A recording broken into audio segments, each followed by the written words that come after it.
Estudo sistematizado da doutrina espírita. Tomo único, módulo 2, Fluidos e Perispírito. Roteiro 4. Magnetismo, conceito e aplicação. Objetivo específico: conceituar magnetismo, fluido magnético, magnetizador, médium curador. Subsídios: magnetismo, conceito e aplicação. O magnetismo. Trata-se de uma propriedade da matéria presente em algumas substâncias. O nome magnetismo vem de Magnésia, cidade da Ásia Menor, atual Turquia, onde existia um minério chamado magnetite, conhecido como pedra-ímã ou pedra magnética, e que possuía a propriedade de atrair objetos ferrosos. O magnetismo, conhecido pelos chineses desde a antiguidade, era por eles aplicado nas bússolas que usavam em seus deslocamentos, já que as agulhas magnéticas sempre se orientam no sentido do eixo terrestre norte-sul magnético, que é próximo do eixo terrestre norte-sul geográfico. Possuímos na Terra as chamadas substâncias magnéticas naturais e ainda aquelas que podem adquirir semelhantes qualidades artificialmente, como sejam mais destacadamente o ferro, o aço, o cobalto, o níquel e as ligas que lhes dizem respeito, merecendo especial menção o ferro doce, que mantém a imantização apenas no curso de tempo em que se acha submetido à ação magnetizante, e o aço temperado, que se demora imanizado por mais tempo depois de cessada a ação referida, em vista de reter a imanização remanente. O Espiritismo nos esclarece que o magnetismo é um fluido ou energia radiante, originário do fluido cósmico universal. Sob a forma de princípio vital, o fluido magnético é também chamado de fluido elétrico, animalizado ou fluido nervoso. Na verdade, o fluido vital, magnético ou animalizado, é um fluido intermediário existente entre o espírito, propriamente dito, e a matéria. Sobre o magnetismo, nos esclarece o Espírito Emmanuel. O magnetismo é um fenômeno da vida, por constituir manifestação natural em todos os seres. Se a ciência do mundo já atingiu o campo de equações notáveis nas experiências relativas ao assunto, provando a generalidade e a delicadeza dos fenômenos magnéticos, deveis compreender que as exteriorizações dessa natureza, nas relações entre os dois mundos, são sempre mais elevadas e sutis, em virtude de serem aí uma expressão de vida superior.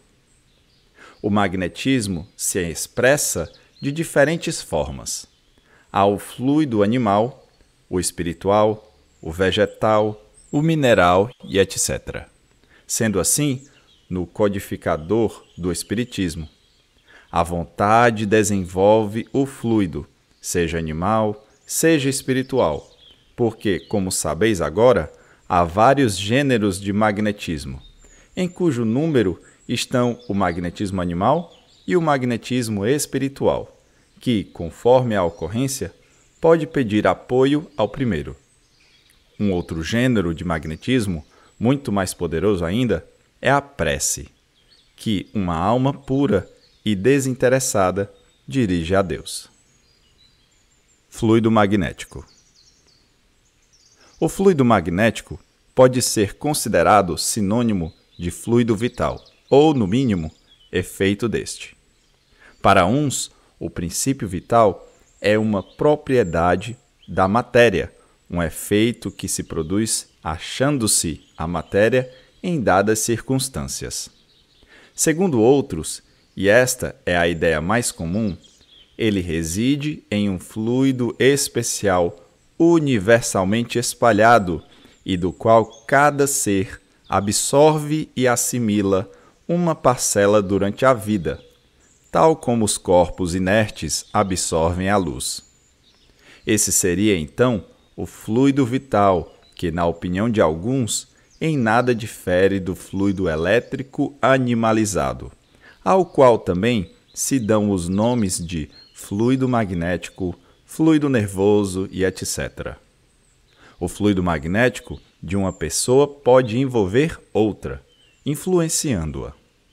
Atua também sobre as células do organismo, particularmente as sanguíneas e os histocitárias, localizados nos tecidos, determinando-lhes o nível satisfatório, a migração ou a extrema mobilidade, a fabricação de anticorpos ou, ainda, a improvisação de outros recursos combatíveis e imunológicos na defesa contra as invasões bacterianas e na redução ou extinção de processos patogênicos por intermédio de ordens automáticas da consciência profunda, espírito.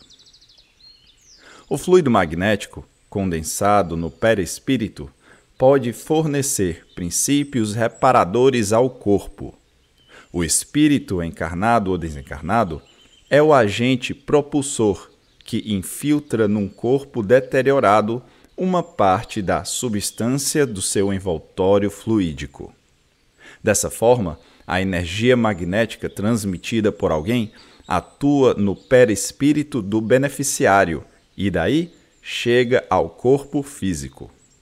Os princípios reparadores penetram o perispírito e o corpo físico, passando por vias específicas que o espírito André Luiz denomina centros de força.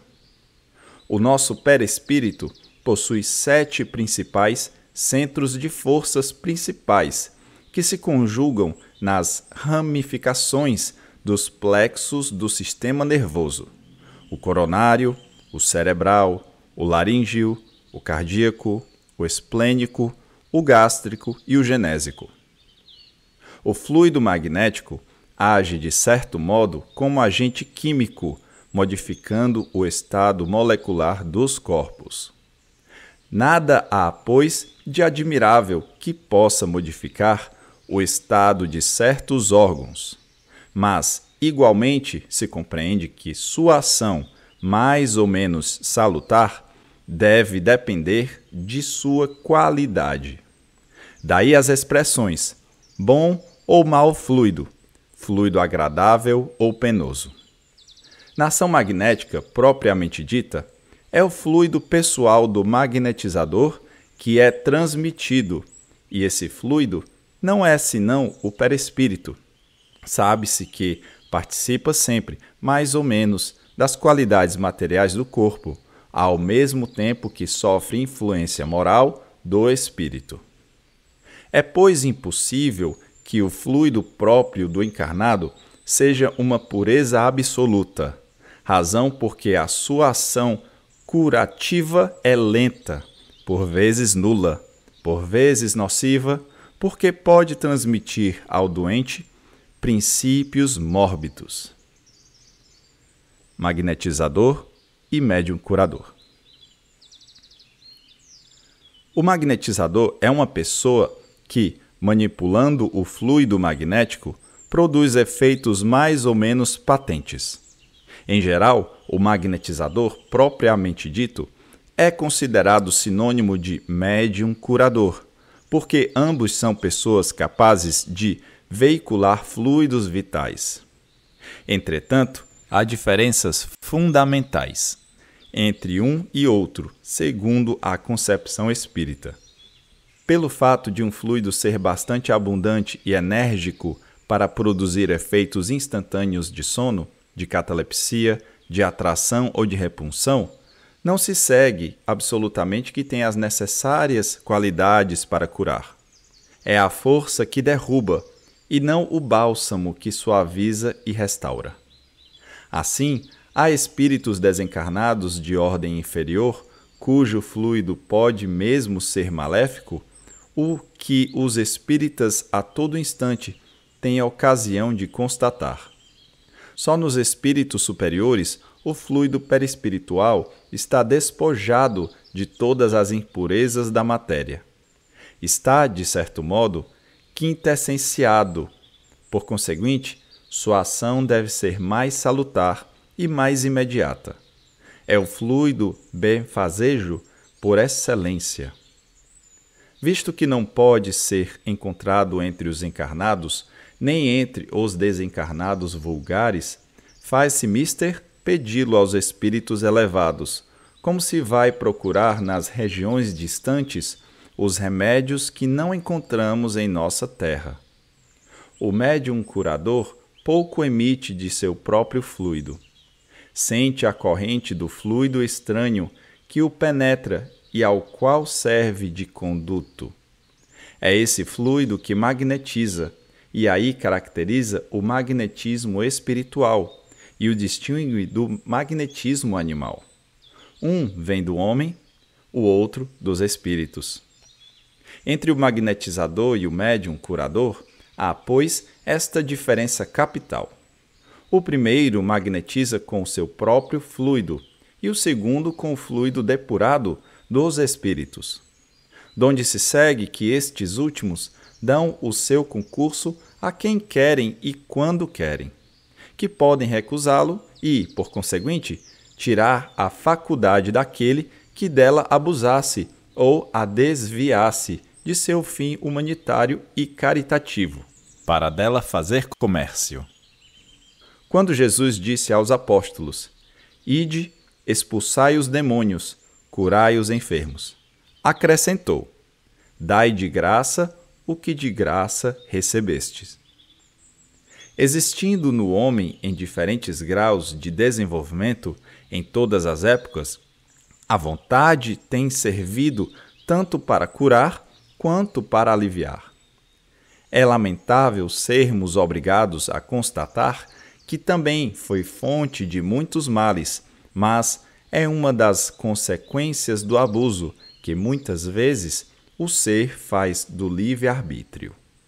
Os médiuns curadores possuem um gênero de mediunidade que consiste principalmente no dom que possuem certas pessoas de curar pelo simples toque, pelo olhar, mesmo por um gesto, sem o concurso de qualquer medicação.